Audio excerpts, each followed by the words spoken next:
mga kabrigada, higit 38 million pesos inilaan naman ni Pangulong Marcos para sa mga magsasakang sinalanta ng bagyo.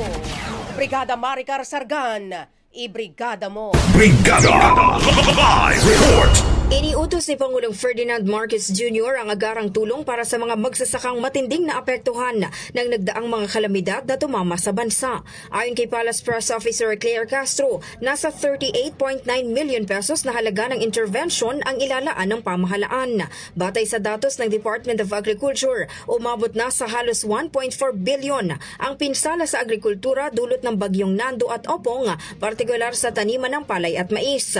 Pinakamalaking pinsala ang naitala sa Cagayan Valley na nasa 653 million, sinundan ng Ilocos Norte na may 169 million at Apayao na umabot sa 71 million. Maliban dito, naglaan din ang pamahalaan ng 39.3 billion pesos na pondo bilang suporta sa Department of Agriculture. Gagamitin ang pondo para sa farm-to-market roads, post-harvest facilities, farm-to-mill roads, deep water ports at fish ports at tulong pinansyal sa mga magsasaka at mangingisda at sa pagpapatupad sa Crop Insurance Program, Solar-Powered Irrigation Program, National Soil Health Program at Massive Coconut Planting Program.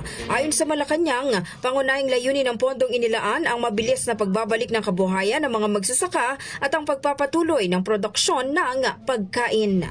In the heart of changing lives, ako si Brigada Maricar Saragan ng 105.1 Brigada News FM Manila, The Music News Authority. Ang bahaging ito ay hatid sa atin ng NutriCleanse Herbal Capsule. Linis tiyan, sexy tiyan.